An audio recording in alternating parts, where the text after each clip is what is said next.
ఈరోజు మహానటుడు మరి నందమూరి తారక రామారావు వర్ధంతి. ఈరోజు మరి ఎన్టీఆర్ ట్రస్ట్ భవన్లో రక్తదాన శిబిరం ఘనంగా జరిగింది. ఎంతోమంది వేలాది మంది ఆయన అభిమానులు వచ్చారు. ఎంతోమంది ఘనంగా ఈ యొక్క రక్తదాన శిబిరాన్ని నిర్వహించారు. ఇలా ఎన్నో కార్యక్రమాలు చేస్తున్నారు. మరి ఎన్టీఆర్ అంటే ఆయన చేసిన సినిమాలు రాముడైనా కృష్ణుడైనా ఒక రావణ పాత్ర అయినా ఏ పాత్ర అయినా సరే ఎన్టీఆర్ అవలీలుగా పోషిస్తాడు. మరి ఆయన సినిమా ఇండస్ట్రీకి యావత్ దేశానికి రాష్ట్రానికి మరి ఎంతగానో కృషి చేసిన మహనీయుడు అని చెప్పొచ్చు ఎన్టీఆర్ అంటే. మరి ఆయన తీసుకొచ్చిన పథకాలు కానీ ప్రతి ఒక్కరు కూడా ప్రజల్లో చాలా మార్పు తీసుకొచ్చినాయి. ఆయన వ్యవసాయ రంగానికి చాలా పెద్దపీట వేశారు.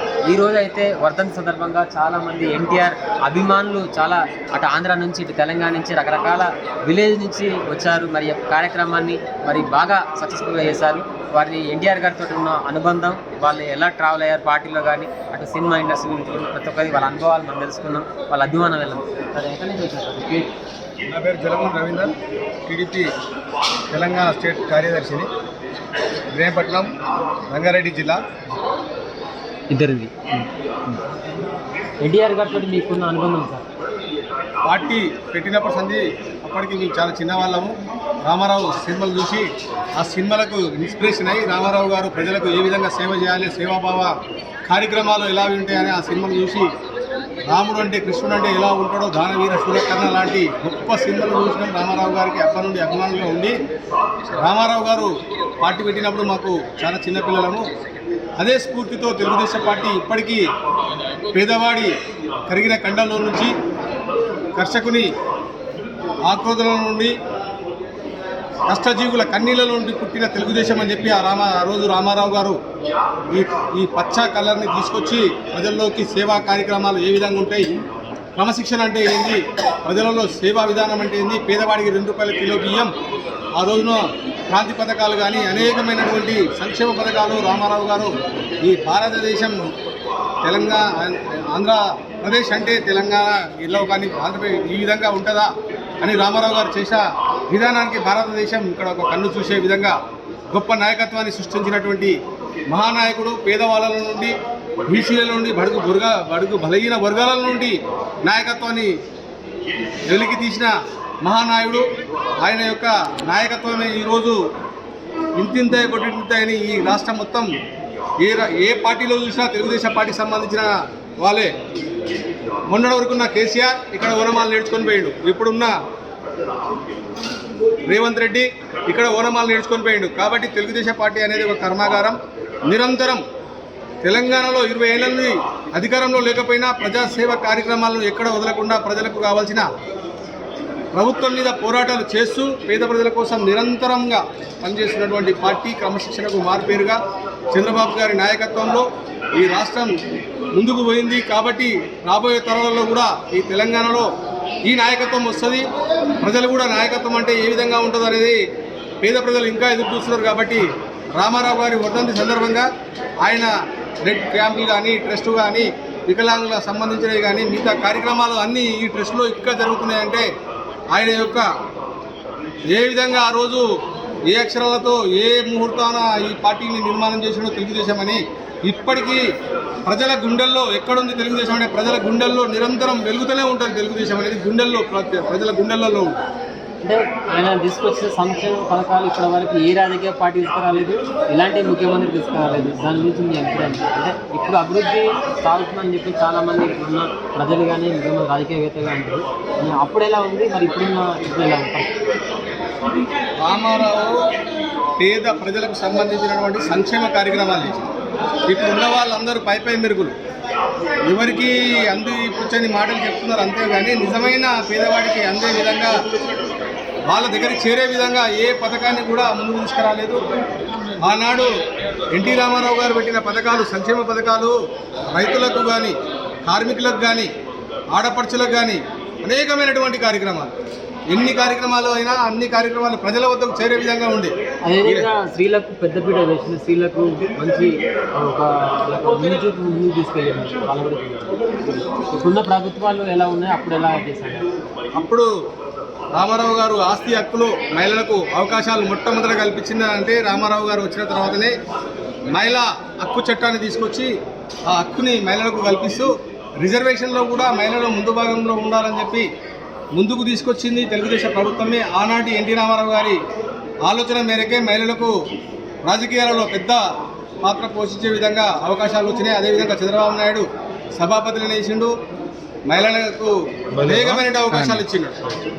చెప్పడానికి ఎమ్మెల్యేలు కానీ, మినిస్టర్లు కానీ, మంత్రులు కానీ అప్పుడు వచ్చిన అవకాశాలు ఎక్కువ 15% నుండి ఇప్పుడు 20% వరకు తీసుకొచ్చారు. మరొక వ్యక్తి మీరు అంటే ఎక్కడి నుంచి వచ్చారు?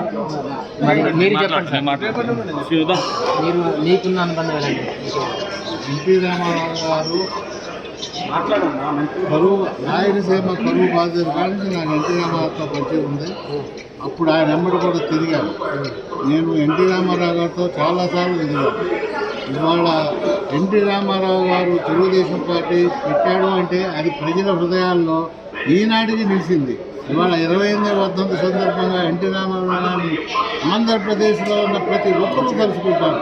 ఆయన చేసిన మంచి పనులు కానీ, మరి ఇవాళ అయోధ్యలో భారీ ఎత్తున చేస్తున్నాడు. ఏదో శ్రీరాముడు అసలు ఆనాడే ఉన్నాడు.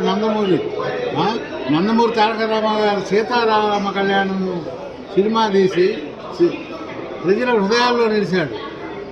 ఇవాళ అయోధ్య రాముడు అంటే మన నందమూరి తారక రామారావు, భద్రాద్రి రాముడు అంటే మన బాలయ్య బాబాయ్. ఇంకోటి ముఖ్యంగా తెలుసుకోవాల్సింది బాలరాముడు అంట. బాలరాముడు ఆనాడు మన జూనియర్ ఎన్టీఆర్. మన ఆ రాముడి వంశం అంతా ఎన్టీఆర్ నందమూరి కుటుంబంలోనే ఉంది. ఇవాళ అయోధ్యలో పండుగ జరుపుకుంటున్నారంటే ఇవాళ మనం కూడా ఎన్టీ రామారావు గారిని కానీ, బాలకృష్ణ గారిని కానీ తెలుసుకొని మనం పండుగ చేసుకోవాలి. ఆయన పార్టీ స్థాపించినప్పటి నుంచి ఇప్పటి వరకు మీరు చూసిన గత అనుభవాలు ఎప్పటి నుంచో మీరు ఆయనతో కార్యక్రమాలు పాల్గొంటున్నారు. అప్పటి నుంచి ఇప్పుడు మార్పులు ఎలా ఉన్నాయి సార్? పార్టీలో కానీ, వ్యక్తిలో కానీ, నాయకులలో కానీ? ఇప్పుడు నిజం చెప్పాలంటే తెలుగుదేశం పార్టీని వాళ్ళ కొంచెం క్రమశిక్షణ కొరవడింది. ఎందువల్లంటే ఆయన ఆశయాలు ప్రజల్లోకి తీసుకెళ్ళాలి అంటే ముఖ్యంగా యువతకి చైతన్యం తీసుకురావాలి. ఆ యువతకి ఇవాళ ఉన్న సీనియర్ నాయకులు ముందుకు వెళ్ళి కనీసం 10 మంది చెప్తే వాళ్ళు ఇంకో 10 మంది చెప్తారు. ఇవాళ మంచి పనులు జరగాలి. రాజకీయ పరంగా అధికారంలోకి వస్తుంటారు చంద్రబాబు, పవన్ కళ్యాణ్, అటు వైఎస్ఆర్సీపీ, మరి తెలుగుదేశం రాదంటున్నారు. మీరేమంటారు? ఖచ్చితంగా 2024లో వచ్చేది మన తెలుగుదేశం పార్టీ. ఇంకొక మరొక యంగ్ పర్సన్ ఉన్నాడు, మరి ఎన్టీఆర్ మన సీనియర్ వ్యక్తి ఉన్నాడు, మరి అడిగి తెలుసుకున్నాం. సార్ మీకు ఎలా ఉండేది? నాకు చిన్నప్పుడు నేను 12/6/47లో వచ్చాను. అయితే చిన్నప్పటి నుంచి ఎన్టీ రామారావు ఆయన ఫస్ట్ సినిమా 14-11 కృష్ణవేణి గారిని నిర్మించారు. లాస్ట్ సినిమా 29 అంటే అనుబంధం ఎలా ఉండదు మీకు? అంటే అయితే ఆయన ప్రతి కార్యక్రమానికి మేము వెళ్ళేవాడు. దానికి అంతా పిచ్చి ఉండేది మాకు. రామారావు గారు అంటే పిచ్చి అంటే రామారావు గారు గంటకాలం వీళ్ళిద్దరు పిచ్చి బాగా ఉండేది మాకు. పిచ్చి అనేవాళ్ళు మమ్మల్ని. నేను 10th క్లాస్లో ఉన్నప్పుడు నేను ఎన్టీ రామారావు మద్రాసు పోతే మేము వెళ్ళినాడు లాభ జనవరి 13 ఈ పార్టీ పెట్టింది 29/3/82, 29/3/63లో కాకతీయంగా అదే రోజు పార్టీ పెట్టింది మార్చి 29. మరొక యంగ్ పర్సన్ ఉన్నాడు, ఎన్టీఆర్ అభిమానం. నమస్తే అండి, నా పేరు కిలార్ నరేంద్ర అండి. మాది పల్నాడు డిస్టిక్ అచ్చంపేట మండలం గ్రంథసీర్ అండి. ఇక్కడ గచ్చిబౌలిలో సెటిల్ అయ్యాను హైదరాబాద్లో. 28వ వర్ధంతి సందర్భంగా అన్నగారికి నా గృహాలు తెలియజేసుకుంటూ 2 తెలుగు రాష్ట్రాల్లో ఉన్న ప్రజలు ఈరోజు మంచి స్థాయిలో ఉన్నారంటే విదేశాల్లో కూడా తెలుగు జాతికి మంచి గుర్తింపు ఉందని దాని కారణం మన ఎన్టీ రామారావు గారండి. అదేవిధంగా రాబో రోజుల్లో అన్న ఎన్టీ రామారావు గారికి భారతరత్న ఇవ్వాలని మనస్ఫూర్తిగా కోరుకుంటూ ధన్యవాదాలు తెలియజేసుకుంటాం. ఈరోజు మరి ఎన్టీఆర్ మరి వర్ధంతి సందర్భంగా చాలామంది ఆయన అభిమానులు, ప్రేక్షకులు అందరూ కూడా వచ్చి ఈ యొక్క రక్తదాన శిబిరాన్ని విజయవంతం చేశారు.